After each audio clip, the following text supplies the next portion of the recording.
घडलेल्या प्रकाराबद्दल आज काय सांगा? निश्चितच खेदजनक बाब आहे.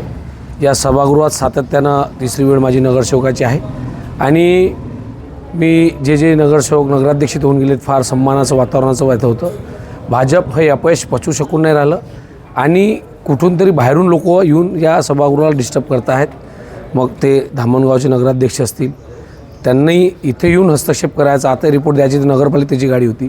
एक महिला नगराध्यक्ष दुसरा महिला सन्मान कसा राखतील? आणि माझ्या भाजपच्या सर्व नेत्यांना प्रतिप्रश्न आहे की आपण जर महिलांचा सन्मान फक्त देखण्यात आणि बोलण्यात ठेवा आणि कृतीत ठेवणार नाही, हे दुःखजनक आहे.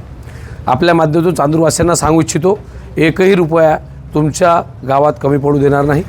दुसरा महत्त्वाचा, 5 कोटी रुपये PWDला गेले, कोणीच बोललं नाही. आणि या कोटी रुपयासाठी एवढं सांगतात की पैसे जातील. कुठं जातील पैसे? बाबाजीचा मठ आहे काय? एफिस्टीम फाईलमध्ये नरेंद्र मोदींचं नाव आलं, आम्ही चूप राहिलो. आम्ही सभागृहात म्हणणी दिली, एखाद्या नगरसेवकाने इच्छा करावं आणि त्या विहिरीत नेऊन पैसे टाकावं, तर आम्ही त्यासोबत जाऊन विहिरीत पैसे टाकायचे काय? सभागृहाचा हा संविधानानं चालतो. 28 कलम त्यात होते. 28 कलमानुसार जी निकष चांदुरात पूर्ण होईल त्या निकषावर जागा निश्चित करणं हे अध्यक्षाचा अधिकार आहे. आणि रोज आम्ही फार चांगलं येणं काही चांगलं थोडी होणार आहे. निवडणुकीला 5 वर्ष आहे. दम असेल पुन्हा नगराध्यक्ष लढा, पुन्हा येऊ. आम्ही खेळाडू लोक आहोत, शेतकऱ्याचे पोरं आहोत, काम करून इथं मोठं झालो. आमच्यासारखं एखाद्या सामान्य कुटुंबातला माणूस नगराध्यक्ष झाला त्याच्या जीवावर येऊन राहिली. म्हणजे यांना त्याचेच लोक पाहिजे काय? रावजी शामरावजी त्यांनाच करावं सत्ता. सभागृह आम्हाला कसं चालवतं याचं ज्ञान आहे. आणि ज्या महिलांसोबत आपण वागणूक झाली, तिथे मुस्लिम आहेत, दलित आहेत, सर्व ज्या बोली भाषा आहेत यांना फार जास्त दूर नाही. जनतांना धडा शिकवतील. काम करायची पद्धत सर्व नसते. पुन्हा महाराष्ट्रात वादविवाद होतात. लोकसभा स्पीकर ओम बिर्ला म्हणतो खाली बस उठ बस, ते चालते. अकोल्याची जिल्हा परिषद महानगरपालिकेत 12 नगरसेवक सस्पेंड करतात, ते चालते.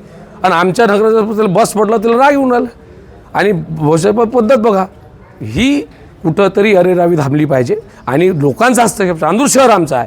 या शहरात आम्ही जन्म झालो. 10-20 वर्षाआधी कोणी आलं, एकाचा बाप पोलिसात होता, तो इथं आला का तो पोलिसचा गुंडा झाला काय?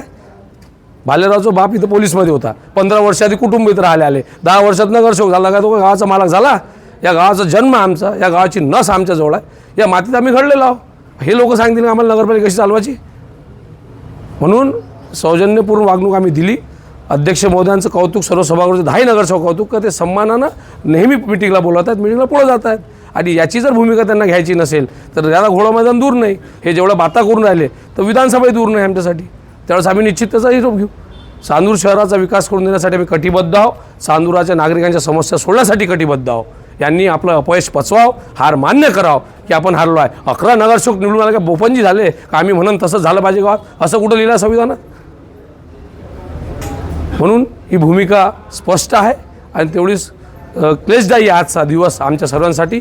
इकडं मार सांगायचा राम मंदिर, हनुमानजी हे, आणि इकडं दिसताना भोंगाळ कारभार, त्याला दुपट्टे टाकून फिरले नाही पाहिजे.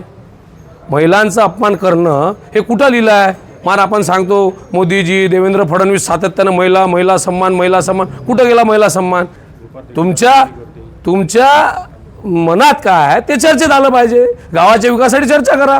तुमच्यात दमाचा निधी आणा. तुमचे आलेले पैसे तुम्ही PWDला नेले, तेव्हा कोणीच बोललं नाही. काहून आमदाराला विश्वास नाही का 5 कोटी रुपये तुमचे नगरसेवक खर्च करू शकते म्हणून गावात? असे कसे तिथं पैसे गेले ते त्यावेळेस बोलायला पाहिजे होतं. म्हणजे ह्या भूमिका आम्ही मांडणं गरजेचं. मी महाराष्ट्र राज्याचा प्रदेश अध्यक्ष आहोत. 33 नगरसेवक आहेत. सभागृह कसं चालवलं पाहिजे आम्हालाही समजतं. म्हणून यांनी काय आम्हाला शिकवायची गरज नाही. आणि ज्यांना वेगळ्या पद्धतीने जायचं ते निश्चित सर्व दरवाजे उघडे आहेत. घोडा मैदान जवळ आहे.